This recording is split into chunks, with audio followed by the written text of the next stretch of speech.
हमारे इस चैनल मैथिली गंगा को लाल बटन दबाकर सब्सक्राइब करें व घंटी के निशान का बटन दबाएं ताकि सभी नए वीडियो आप तक तुरंत पहुंचे बिल्कुल मुफ्त।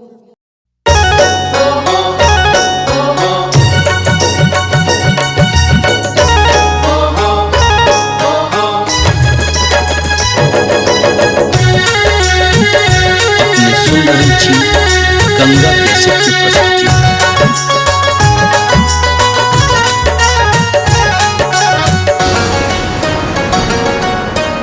दललो बाहर भेली बहिना से सभे बहिना,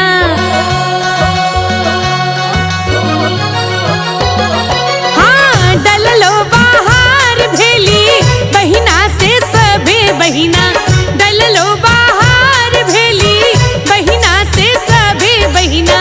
सब भैया लेल डाला छी सुन के राम सजनी, सब भैया लेल डाला छी सुन के राम सजनी, सब भैया लेल डाला छी सुन के राम सजनी।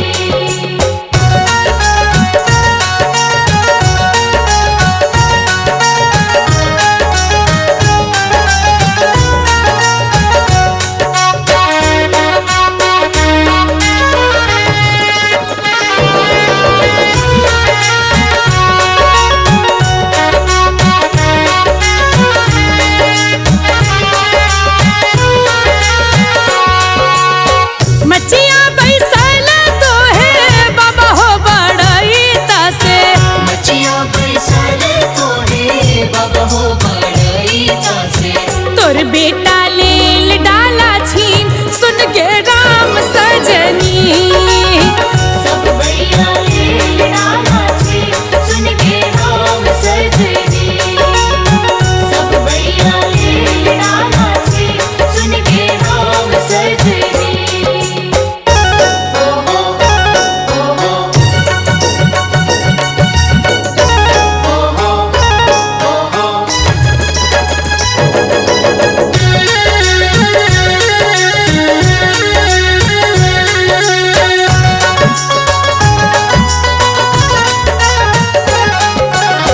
कथी के रे आहे बेटी डाला तो हर छलो,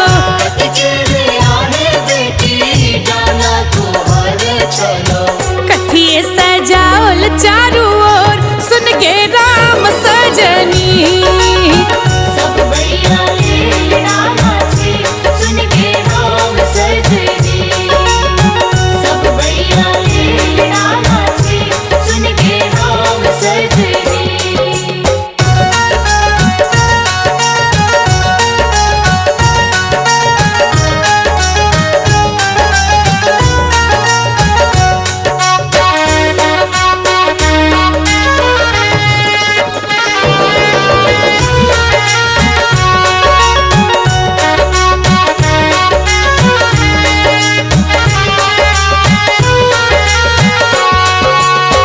काचे ही बस के डाला हमारा छला, आचाही बासा केरा डाला हमारा चला, फूले सजाओल चारू